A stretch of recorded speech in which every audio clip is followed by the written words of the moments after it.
Thinking about moving to El Paso, Texas in 2025? Whether you're drawn to the sunshine, the cost of living, or the booming economy, or you're PCSing, there are some things you absolutely need to know before packing your bags. Let's break down the pros and cons of living in the Sun City. Hi, I'm Ivan Cano, a local realtor and a longtime El Paso resident. I've helped countless people find their dream home here, and today I'll share the insider scoop on what it's really like to live in this unique border city. All right, so let's go ahead and get into it. Pro number one definitely has to be the cost of living and affordability, not just in housing. I am a real estate agent, but just overall. So El Paso consistently ranks as one of the most affordable cities in the US, and the availability of single family homes, new construction is booming, and rental options, makes it very, very appealing from a real estate standpoint. Definitely one of the things to consider. And I know many of the El Paso residents, including myself, are kind of shocked at the home values today compared to pre-2020 levels. To be realistic, when compared to the rest of the nation, we are definitely still a bargain, quote unquote, if you understand that. So definitely affordability is one of those things, and the cost of living, like I said, in all aspects, not just housing, but across other Texas cities like Austin or Dallas, are very much more affordable in that manner, in that respect. And that does come with, a few caveats that we can get into later on in the video, but definitely that is one of the highlights, is the cost of living and affordability, not just of housing, but overall. So for first-time home buyers or potential families, if you have decent paying job, essentially your dollar goes a lot further here. So that's definitely one of the pros. And it's just one of those things, your dollar goes a lot further. And for first-time home buyers and families, that can make a huge difference. And especially if you're able to move here and still maintain a salary from a different region or part of the country, that definitely helps. So pro number two definitely has to be the culture. We are getting more and more diverse, but to be honest, El Paso is a melting pot of cultures. And thanks to its location on the US-Mexico border, I think that's one of the things that really makes this region as a whole unique, if you will, kind of a microcosm. And I've looked at this and kind of taken a step back and kind of tried to look at what makes El Paso so unique. And it definitely has to do with the fact that we are a border city next to Mexico. And so that Hispanic Mexican culture is very, very strong here, which is more conservative, if you can imagine. And being within the state of Texas, being the way it is culturally, and then El Paso being a microcosm within that state, alongside being bordering New Mexico and other areas, but just the Hispanic culture in general has a strong roots here. And so that definitely impacts the culture here. So that kind of creates a very warm and welcoming community. It's absolutely fantastic.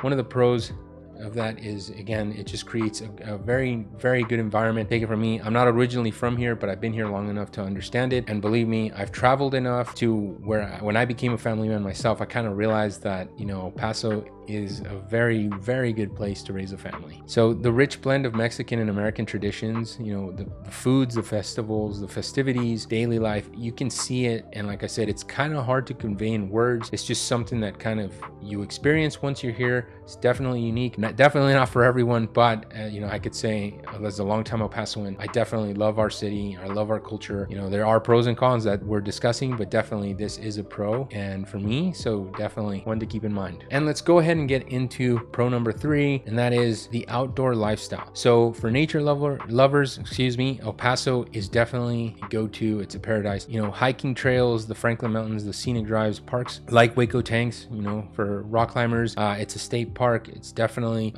one of those hidden gems. So lots and lots to do if you're into outdoor activities. It's one of those unique things that we do have. Pair that with the weather that cooperates most of the time. So it's definitely, like I said, that is a pro. The outdoor lifestyle in general, it's a huge bonus to being in a place like El Paso. One of the things to take advantage of if that is something that you're into. So definitely I am. It's one of the pros that we have, in my opinion. All right, so moving on to pro number four, and that is economic growth. El Paso has been growing steadily but consistently with promising new job opportunities. Just recently, we've had a lot of attention from big, organizations and companies, just like Amazon, to name one. Facebook is also, I believe, if I'm not mistaken, they purchased a major land deal to put a data center in. So there's definitely been a commitment to the city by major companies. So the economic factor is definitely there. It is growing steadily and consistently. You could see it. You could take a look around just from a real estate standpoint. The new construction, the master plan communities, it's pretty vast and pretty expansive for the years to come. So there's definitely a plan in place to grow and the continued growth and to support that. So that is definitely a pro. There's major industries here: logistics, military, obviously, Fort Bliss, healthcare, and manufacturing. They're all coming here. They have been here and they're continuing to grow. So that is definitely a pro. So economically, the outlook is bright. And again, it's just something that is planned out for the foreseeable future, and you can kind of see it year after year. All right, pro number 5, and this one to me is a big one, being a family man myself. That is safety. So believe it or not, no matter what, this blows a lot of people's minds, but El Paso is often ranked as one of the safest cities for its size. But just in general, I know there is a lot of tendencies to think certain things, especially the stuff that gets put out on the news, being a border city. But believe it or not, it's one of the safest cities from a personal standpoint. Like I said, I've been here since I was 8 years old, and truth be told, that's one of the things that I can get into and discuss openly. That's one of the things I realized. Like, El Paso may not have a lot of things, which, you know, we can get into the cons later down in the video, but we don't have a lot of things, so that definitely helps. Never really been a victim of crime. It's not something that I think about. And yes, you know, like everywhere, there is areas, but again, overall, El Paso is just not really a place where crime is the biggest thing that is on people's minds, if that makes sense. So it's just one of the things that we're very fortunate. I feel very blessed to have that be one of the pros. It's just one of those things that I can't say it enough. It's one of those things that really, really stands out to me. It's just the safety. Again, just to reassure people, Paso's not really a bad place to raise a family. All right, so let's go ahead and get into the cons of living in El Paso. I'm gonna just go ahead and say it. The biggest one, probably, and this is very real estate related, definitely, it has to be taxes, and meaning property taxes. So Texas overall is a state with higher property taxes across the board, generally speaking, in the US. But El Paso, you know, not many people know, maybe more people know now, but El Paso is the second highest property tax rate in the country. And that's something that, you know, it pains me to say. It's not something that we should, you know, really have as a title per se, but it is one of the biggest cons. It's the biggest con, in my opinion, from a real estate standpoint, right? Prices pre-2020 really were very, very affordable, to the point where the high tax rate didn't really impact affordability because of how low our prices were pre-2020, if that makes sense. However, with the recent increase in real estate prices as in general across the US, El Paso saw its own increase in property values, and because of that, property tax, the rate has stayed the same and continued to go up to a point where, yes, you know, it is one of the biggest cons, if not the biggest con, in my opinion, of living in El Paso. And although the state passed certain bills to alleviate that, again, it did help, definitely help. However, it continues to be a concern among most, if not all, the residents here, and so much so that local politicians have taken notice. So it's definitely on people's radar. Now let's go ahead into con number 2, and again, this kind of ties into the safety pro that I was talking about before, but that is the limited entertainment options. It may not offer the entertainment variety as other major cities or metros, especially. That is something that I do notice when people move here. That is one of the first things they notice. But with that, like I said, you know, limited nightlife and fine dining options compared, now it doesn't mean we don't have them. We definitely do. It's just, you know, compared to other metros, Dallas, Houston, etc., you know, it definitely doesn't compare.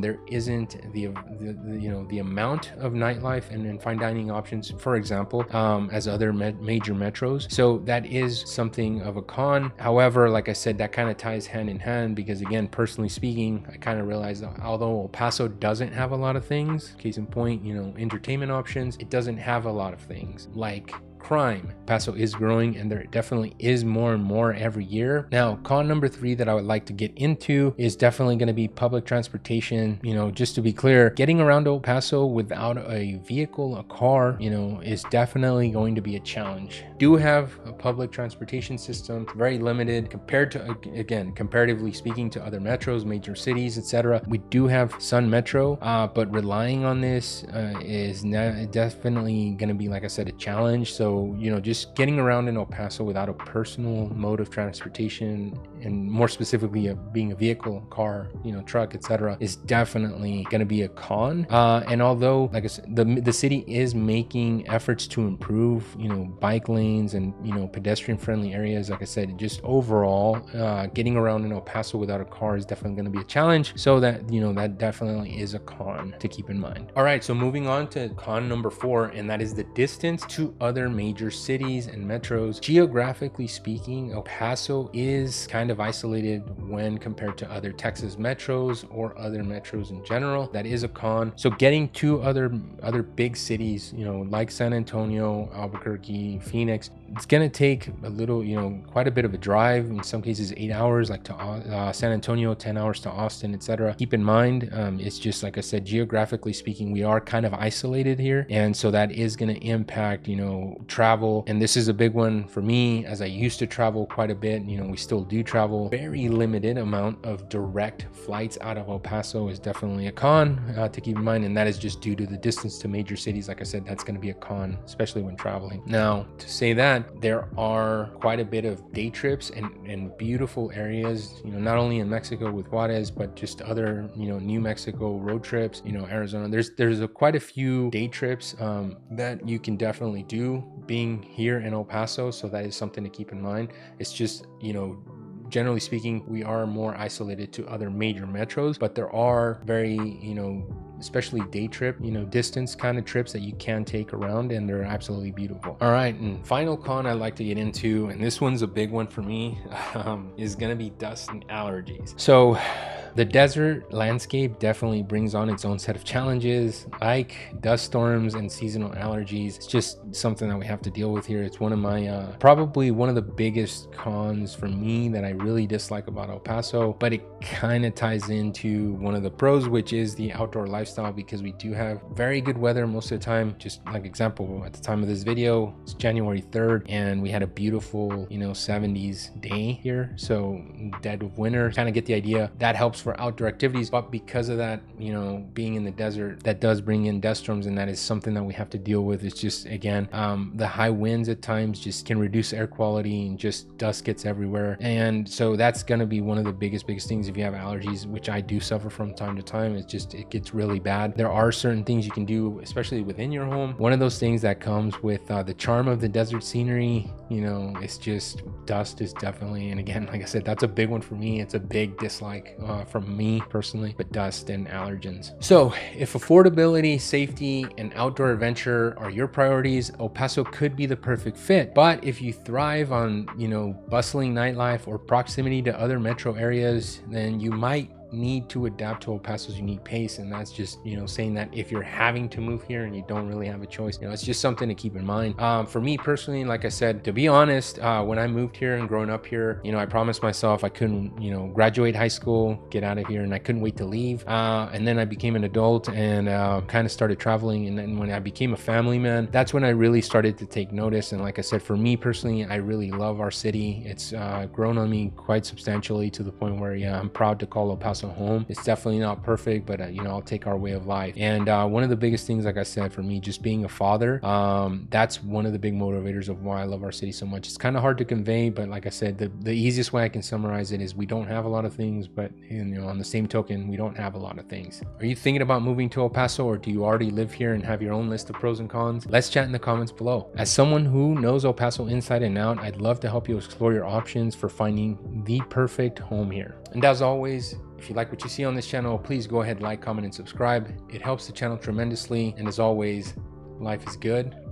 Always make it count.